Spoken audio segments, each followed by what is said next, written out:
आखिर ऐसे बने तुलसीदास जी श्री राम भक्त। होए सोई जो राम रचि राखा, को करी तर्क बढ़ावे साखा। रामचरितमानस की यह चौपाई खुद तुलसीदास जी पर भी लागू होती है, जिन्होंने इसकी रचना की है। अगर राम की इच्छा नहीं होती तो प्राणों से भी प्रिय पत्नी उनका तिरस्कार नहीं करती और राम बोला से तुलसीदास जी नहीं बनते। यह बात स्वयं तुलसीदास जी भी स्वीकार करते हैं, इसलिए पत्नी को क्षमा करके बाद में उन्हें अपना शिष्य बना लेते हैं। दरअसल इस पूरी घटना के पीछे एक बड़ी ही रोचक कथा है।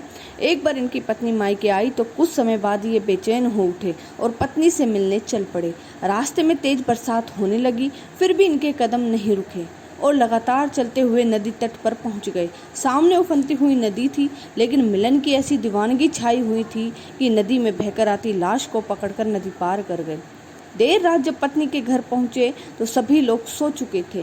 घर का दरवाजा भी बंद हो चुका था। तुलसी जी को समझ नहीं आ रहा था कि कैसे पत्नी के कक्ष तक पहुंचा जाए। तभी सामने खिड़की से लटकती रस्सी जानकर सांप की पूंछ पकड़ ली और इसी के सहारे पत्नी के कक्ष तक पहुंच गए।